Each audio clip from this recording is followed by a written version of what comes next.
Welcome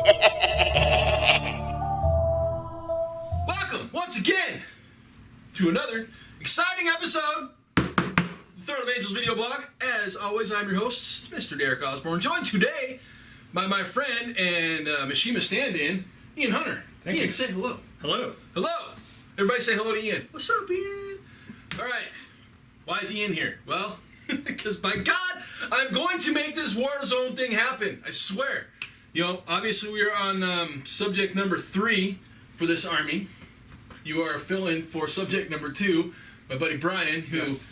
in the middle of getting this started, had to move back home to Colorado for some family issues.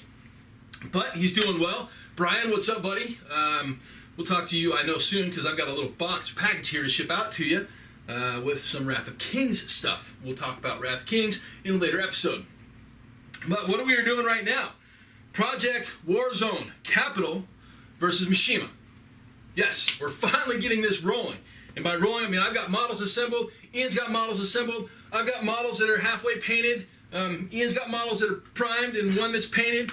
And, I mean, we're rocking, right? We're moving forward. We're making this happen. It's going to happen. So today, we're going to do an overview of our forces, right? We picked 750 points approximately, right? I mean, I've got a little more. I think Ian's got a little more. But basically, we've got 750 points of just pure product, pure models, I guess. No upgrades, no, add-ons, no super character awesomeness, right? I mean, I've got a couple of characters here. Obviously, Ian's got one as well. But this is basically a base to build off of. What we are trying to show here is starting out a game, regardless of whether it's Warzone or 40K or Wrath of Kings, it makes no difference.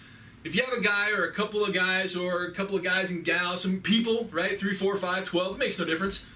I've got one, right? Ian lives about 1.5 miles from here. Our game store, our friendly local game store, is like 45 miles from here, so it's kind of rough to go down and join the crowd.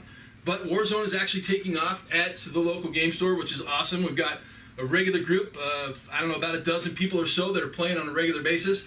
Ian and I will try to get down there. Maybe I can get some stuff on film and show what's happening with the Warzone community in the greater Atlanta area. But we are most definitely going to have a few videos here with the two of us.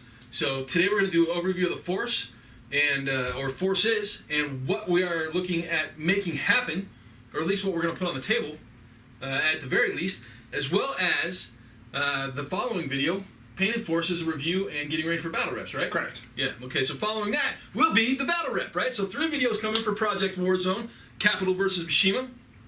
And, at that, I think we're ready to get rolling. You ready to roll? Ready to roll. All right, let's do this.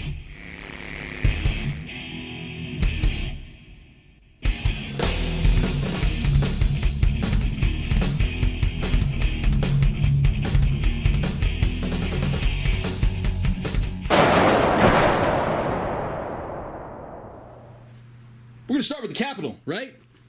We've already looked at the starter box. I've already assembled everything in the starter box with the exception of the purple sharks, right? I have my light infantry over here. And then over here on this side, I actually have my airborne cav, right? So airborne cav is an upgrade. It's just a simple upgrade pack that you buy for light infantry, right? So essentially you have basically kind of the same guys. So basically, the difference, obviously, is the head, right? So you have the standard head there on the left, where the airborne head on the right, and then the backpacks, right? You have the standard backpack, and then you have the airborne backpack. This has the HUE missile launcher on it, which allows you to make a Hail Mary attack when you fly over the baddies and drop in on that airborne deployment. So they fly over, and they're like, pew, pew, pew, and they land, and they're like, you guys are all dead. We don't have any cleanup to do. No, I'm kidding. But, yeah, light infantry, again, and airborne cav. Roughly the same bodies. Well, it is the same bodies, right? They're all the same, effectively. And then you've got the same guns, but different rules, right? Different abilities. They deploy regularly. These guys you can deploy them regularly, but they, the whole point is to launch them airborne, right? And that's why I've got Henry Thomas. He's the dude that makes them even better. And then swinging in, we've got the sea lions. Obviously, I haven't done anything in regards to building these guys yet. We'll just take them out really quick and take a look and see what I have to do. put unboxing. All right, we've got obviously torsos and legs. Same quality. I've said it before and I'll say it again. I think right now Protos is at the top of the game, or at least the game industry in regards to resin production. This stuff is just phenomenal. Just phenomenal. Details are killer, right? Quality is great. I have yet to really have to fill any air bubbles. I've not had any issues in regards to massive amounts of flash, or, I mean, I do get some flash, but not mold lines across faces or in places that are really going to make me angry. So guns and arms. And then shoulder pads are in the bag still. Then we've got Mitch Hunter, right? This guy comes with a dog. The dog's name is Pride. We'll take a look at him just because I think he's a pretty cool model. And he really is the iconic representation of Warzone, right? This guy was all over the original stuff in regards to their marketing. And, you know, basically he was that guy with the big square-jawed super smile when you saw any of the original marketing materials or a lot of the book covers he was on. But there's Mitch Hunter and Pride, right? He'd be leading the team to battle. So there is Project Warzone capital half. We're gonna look at Mishima. We'll be right back. As you can see, we have the Mishima side of things, right? We have the starter box, so we've got the Ronin and Hiroko, this guy right here, that dude from the starter, as part of Ian's deployment. Ian, walk us through the rest of this. What are we doing? So we're going to have 10 Ashigaru right now, and they're going to come with 2 mortars, and essentially I also will be putting a Ronin with them. Basically, they're going to be my kind of fortress unit. Somewhat expendable, but basically hopefully they can drop some mortars on you and scatter your units. And then we're going to have roving around the board is 2 units of 5 Screaming Devils. Crimson Devils. Crimson Devils. With this one unit having the Screaming Devil with it. And one of the Screaming Devil, okay. And the Screaming Devil is a character that allow one of the units to actually infiltrate. Oh, nice. So we'll have that infiltration, and then we'll actually have 2 Demon Hunters running around, one with a flamer and one with what looks like the minigun. Okay. And those 2 will basically be my nutcrackers. Your nutcrackers. Wherever you're holding up, they're going to show up, and they're going to burn you out of there and then shoot you to the ground. That's fair. No, it's not. That's some bullshit. Well, you know, nutcrackers or not, I don't have a lot of, you know, high armor, heavy infantry type stuff. Obviously, most of my stuff is infiltrate or airborne. You know, I do have the one unit of light infantry. Light infantry? Light infantry. We're infiltrating. My light infantry. I have one unit of light infantry that obviously will standard deploy. What in your army deploys outside of regular deployment? Captain Hiroko can infiltrate. Okay. So he's nice because he can set up in a nice sniper position. He does have sniper, right? Yes. Okay. And then the 2 Demon Hunters actually can do flank deployment. Flank deployment. Oh, that's crap. So they can come in from the side and just, like it says, flank you. Right. Oh, what's up, guys? Flank you! Oh, there's puns for days there. Puns for days. All right. Okay, so what is your paint scheme? What are you doing? We're going for a little bit more traditional coloring for them. So red for the Crimson Devils. I haven't really picked out the Ashigaru, but they'll look more like they are in the fluff, and that they basically have crap for equipment. Okay, so and then the browns and neutral colors. Yeah. Okay. And then the Ronins will be probably more looking like what Captain Hiroko has on them right now. Okay, so some blues and oranges. Yes. Solid. Now the blue and orange came from Bryan. That was how he was painting up his Mishima. So carrying that over, nice. I dig it. Now, one thing that we didn't actually talk about what I'm doing in regards to paint, so we'll take a look really quick. I'm actually doing an urban camouflage, right? I've got bases from Secret Weapon bases to match the play surface we'll be playing on, which also is from Secret Weapon Miniatures, right? This is Tablescapes. We've got a nice, I believe it's a 4x6 table total of this, so we'll be using this for battle reports, not only for Warzone, but also later on for 40K and Batman. So be looking for more coverage with this stuff. Obviously, it is not done painted yet, or it's not even remotely close to being completed on the painted side.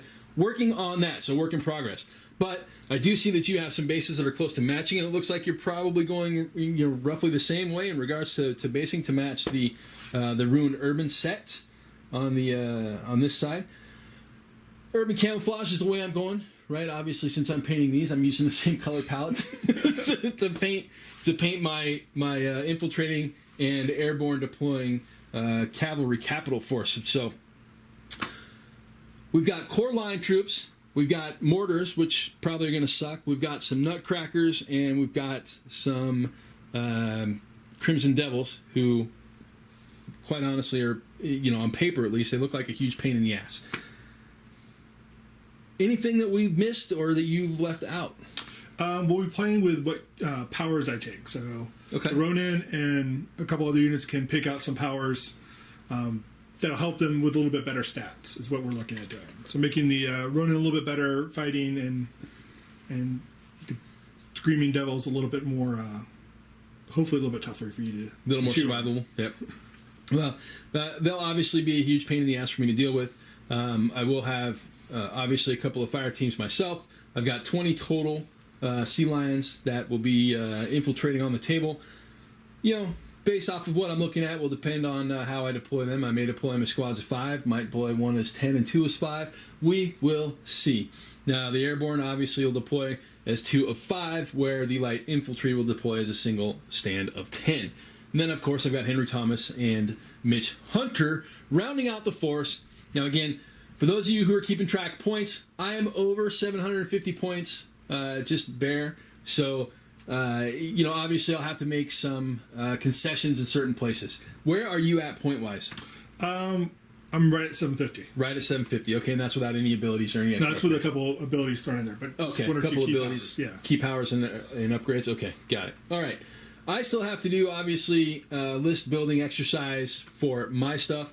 I may have to drop 5 guys, which is fine, to, flush out equipment and extra stuff along that line. So, with that, we've got a quick coverage of both the initial 750-point forces. We will be right back with that wrap. And we are back with the wrap. All right. 2 armies, completely different, right? I've got specialty. He's got general line troops, for the most part. I mean, he's got a couple of what he calls nutcrackers. I call large guys with giant freaking four-arm katana-wielding. Yeah, I don't want to deal with them. But I've got a couple of characters, right? I mean, we're looking at Mitch Pride and his dog, Henry Thomas, and he has Hiroko, right? Who cares about that guy? Well, Sniper, and the Screaming Devil. See, I don't care about her either. She's going to hunt you down and kill you, man. She's got no face. Well, yeah, but that doesn't stop her. Yeah, that's true. She's got no face, right? If you guys don't know anything about Screaming Devils or the Crimson Devils in general, they cut their faces off. Some sick shit. There's something wrong with them. Anyways, specialized versus general, right? I mean, obviously he's got some artillery, a little more long-range firepower than I do, where my goal obviously is to drop in behind the lines and really kind of wreak havoc in his generalized line troop-ness. Formation. Yes, that thing. What he said. Anyways, what do y'all think, right? For those of you who are out there playing Warzone, am I doing it right? Is he doing it right? Are we doing it right? Right? Well, it don't matter, right? We're doing what we want to do to have some fun. That's the whole point. So basically put together a couple of armies, square off a few times, have a good time, and then make some modifications from there, right? I mean, I've got some heavy hitting stuff, right? I've got an Orca and a Leviathan in the, back here behind me, ready to roll out and get squared away and done up. I don't have plans for any other troops, but I might grab some of the heavy infantry because they're wicked cool looking. But, I might just finish this force, call it good, and move into, I don't know, Cybertronic or Dark Legion or something. What do you think? Well, it'd be nice to play your Dark Legion, but I'm also planning on picking up the jet bikes at Gen Con. Jet bikes at for the Mishima? Yeah. maybe substitute some stuff out to run Havoc 3 with that. The Dragon bikes. I kind of have a love-hate relationship with those. I love the concept. I hate the execution, right? I don't like the way that the front of the bike looks like it looks like a Chinese Dragon? the ones that the dancing dragons, right? Oh, the big paper dragons? Yeah, it kind of looks like that. Or that's what it reminds me of, anyways. But and I know some people love those, and I love the shows, right? And I love it in that application. But on the front of a jet bike with guns, and I'm not so crazy. Well, I haven't seen them in person, so I'm hoping. That's fair.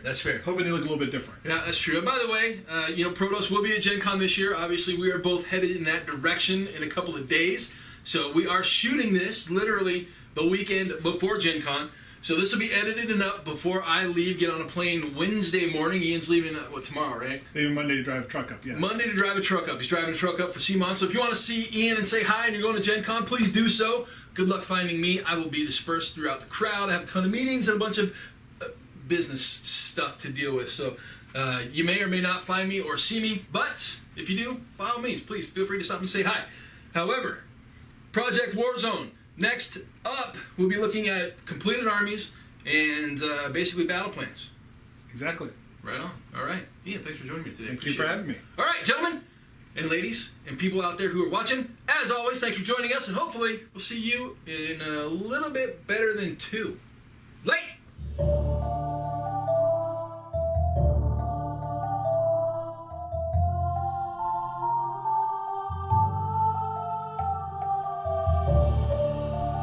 Hehehe